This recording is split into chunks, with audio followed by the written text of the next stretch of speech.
안녕하세요. 미용 성형에 대한 올바른 인식과 유익한 정보 드리는 닥터진입니다.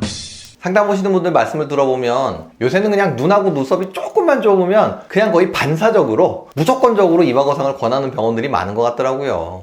그러면 눈하고 눈썹이 가까우면 도대체 어떤 문제가 있다고 그렇게들 이 이마를 막 끌어당겨야 된다고 야단드릴까요? 여러분들 그냥 언뜻 생각할 때 눈하고 눈썹이 가까우면 무조건 좀 답답해 보이지 않을까? 이런 막연한 생각 때문인데요. 똑같이 눈하고 눈썹이 가깝다고 해도 나이가 들면서 노화로 인해서 눈썹이 내려온 경우하고요. 원래부터 눈하고 눈썹이 가까운 2030 분들은 완전히 다른 상황이에요. 노화가 진행되면서 이마부터 눈썹이 내려온 경우에는 눈썹뿐만이 아니라 요 미간 쪽과 측면 피부까지 같이 처지게 되죠. 이런 분들은 상안검 성형 등으로 눈꺼풀 피부 처진 것을 해결한다고 해도 이 미간하고 측면 쪽 피부 처짐이 남기 때문에 약간은 이렇게 좀 다소 부자연스러운 그런 처진 모습이 수술 후에도 남을 수 있어요. 이렇게 부자연스러운 모습을 해결하기 위해서 눈썹 거상이나 이마 거상이 필요한 거죠. 하지만 2030 젊은 분들의 경우에는 이 미간이나 측면 쪽 피부 처짐은 전혀 없기 때문에 굳이 눈썹 거상이나 이마 거상이 꼭 필요하지는 않아요. 이렇게 노화로 인해서 처진 경우하고 원래부터 눈하고 눈썹 사이가 좁은 그런 2030 분들의 경우는 미용적으로 그 느낌이 완전히 달라요. 2030 분들의 경우에는 단지 수술 후에 약간의 이 답답한 느낌이 생기지 않을까 하는 이런 막연한 두려움, 이것만 개선시킬 수 있다면 충분하다고 생각해요. 그러면 눈하고 눈썹이 가까운 2030 분들은 어떻게 수술을 해야 할까요? 결론적으로 쌍꺼풀 수술만으로 충분합니다.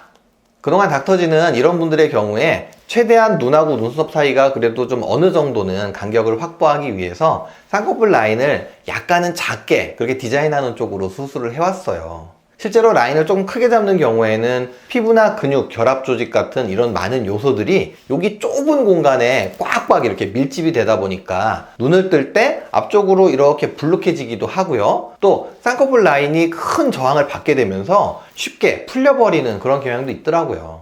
아무래도 라인을 조금 작게 잡으면 이런 저항도 조금은 덜 받기 때문에 적어도 쌍꺼풀이 쉽게 풀려버리는 것은 어느 정도 예방할 수 있었죠. 하지만 라인 크기가 작다 보니까 수술 전에 그 답답한 느낌을 충분히 해결하기에는 좀 부족한 점이 있더라고요. 그런데 말입니다.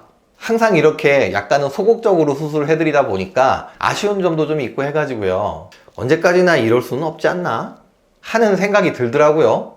그래서 발상의 전환을 한번 해봤죠. 눈하고 눈 사이가 좀 가까우면 어때? 시원해 보이기만 하면 되지.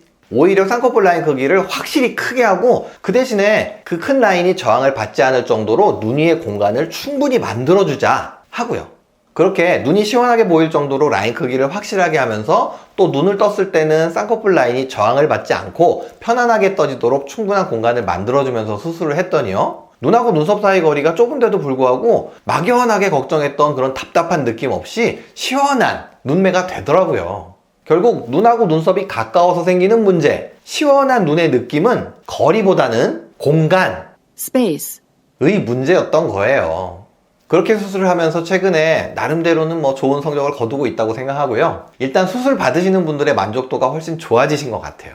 예전에는 닥터진도 이 시원한 느낌의 눈이 되기 위해서는 눈하고 눈썹 사이 거리가 어느 정도는 꼭 돼야 된다고 그렇게 생각을 했었는데요. 이제는 그게 그렇게 중요한 장애물이 아니게 된 거죠. 공간의 여부가 느낌을 결정합니다. 여기서 아마도 여러분들은 그렇게 수술하신 분들 전후사진 같은 거 좀 보여주면 좋겠다 이렇게 생각하실 거예요. 저도 보여드리고는 싶은데요. 사실 그런 식으로 전후사진 보여드리기 위해서는 초상권 때문에 사전에 그분들한테 소정의 모델료라도 드리던가 하는 식으로 다 양해를 구해야 돼요. 그러지 않고 이런 유튜브에서 사진 막 보여드렸다가는요, 법적으로 큰 문제가 생겨요. 입장 바꿔서 한번 생각해 보세요. 여러분들이 닥터진한테 수술 받으셨는데 제가 양해도 안 구하고 여러분들 사진 막 쓴다고 생각하면 얼마나 기분 나쁘시겠어요. 물론 홍보 목적으로 제작비 엄청 들여서 유튜브 하는 병원들이야 그깟 모델료 좀 드는 거 별 대수롭지도 않겠지만 저 같은 그냥 개인 채널에서 그렇게까지 하는 건 제 채널 목적에도 맞지 않다고 생각해요. 결론은 눈하고 눈썹이 가깝다고 하더라도 쌍꺼풀 라인을 확실한 크기로 하면서 눈 위에 충분한 공간을 만들어주면 이마 거상 없이도 어느 정도 시원한 느낌으로 수술이 가능하다는 게 닥터진 생각이에요. 만약에 그걸로 부족하다 생각되시는 분들은 유지기간이 뭐 아무리 짧다고 하더라도 이마거상 하시는 수밖에 없어요. 그걸 누가 말리겠어요. 그리고 진짜 드물게 이 눈썹이 거의 눈까지 이렇게 가릴 정도로 많이 내려와 있는 분들도 있으시긴 하거든요. 그런 분들은 아무리 지속기간이 짧더라도 이마거상이 필요한 그런 경우라고 볼 수 있죠. 아니야, 이 얘기는 안 하는 게 낫겠다. 아이, 또 닥터진이 이런 경우도 있다 그러면 여러분들은 또 바로 그게 나인가 봐. 또 이럴 것 같아. 이건 그냥 못 들으신 걸로 하세요.